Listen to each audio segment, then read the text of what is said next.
Hey folks, I'm Tassy from Glasswing Greenhouse, and we are in our Seattle greenhouse today, and I'm going to share with you some of my favorite picks for low maintenance plants. So I have a few criteria for what makes a hardy houseplant. The first one is that it can take a range of light conditions, anywhere from low light to maybe bright indirect light. The second one is drought tolerance. I don't know about you, but I often forget to water my plants, so having a little bit of a cushion, like 1 week or 2 weeks between waterings, is really helpful. And then the third one is a vocal plant. Sometimes plants will droop a little bit when they need water, and that is really a helpful visual clue in knowing when to water your plant. And not all of these plants have all of the criteria, but they need to have at least one for me to consider it a low maintenance houseplant. The first plant I'm going to talk about is the Dracaena Trifasciata, formerly known as the Sansevieria or snake plant. This plant is native to Africa, which means it comes from a more desert-like landscape. It can take a broad range of light, anywhere from lower light, medium, or even high light. And the great thing about this plant is the drought tolerance. It can go a week, 2 weeks, even up to 3-4 weeks in the wintertime without water. They have a really beautiful upright growth habit, and the leaf patterns and shapes like this Dracaena pethera or the African spear are really unique and beautiful. In terms of potting, you want to make sure to use a really well-drained potting mix that has some perlite in it, and go light on the fertilizer, maybe just once a month, spring through fall. But you really can't go wrong with these plants. Super low maintenance, drought tolerant. They're one of my favorite picks. This really beautiful glossy leafed plant is known as the Zamioculcas Zamifolia, also the ZZ plant for short, or eternity plant, because you basically have it forever. It comes from South Africa and a little more of a shaded environment, so it can handle low light or medium light, even a little bit of direct morning sun. In terms of the water, it's super drought tolerant. It has large rhizomes that collect and store the water, so you really don't want to overwater this guy. I would say every 3 to 5 weeks in the fall and winter, and maybe every 1 to 2 weeks spring and summer.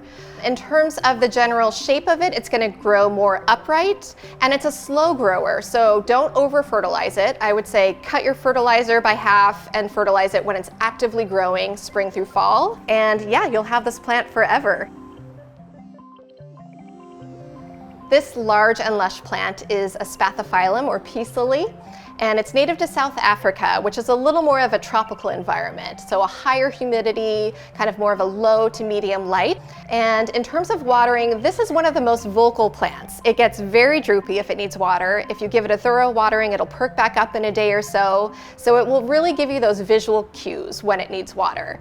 I would recommend using a nice potting mix that has perlite, vermiculite, peat moss, something with good moisture retention, but also that's well draining.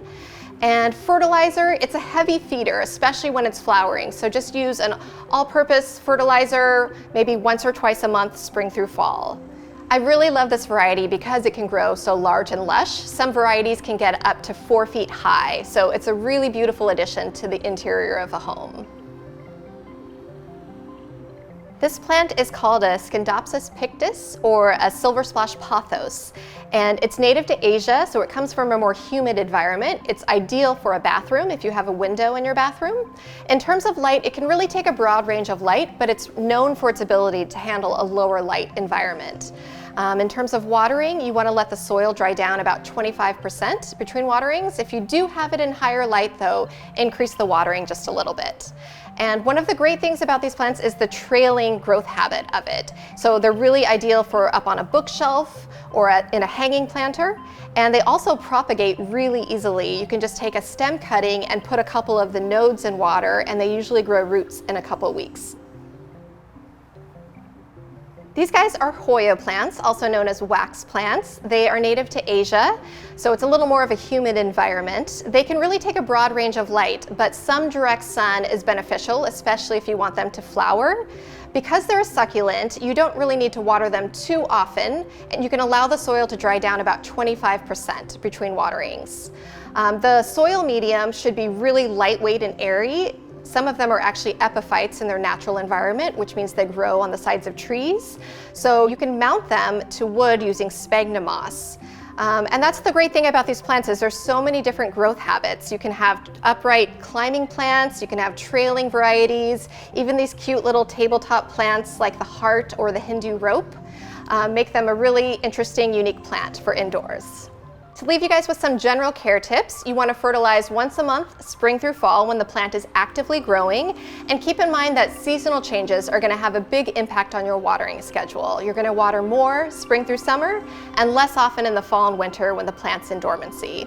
If you'd like more information on our 2 locations or our upcoming workshops and events, please check out our website and Instagram. Thank you so much for joining me. I'm Tassy from Glasswing Greenhouse.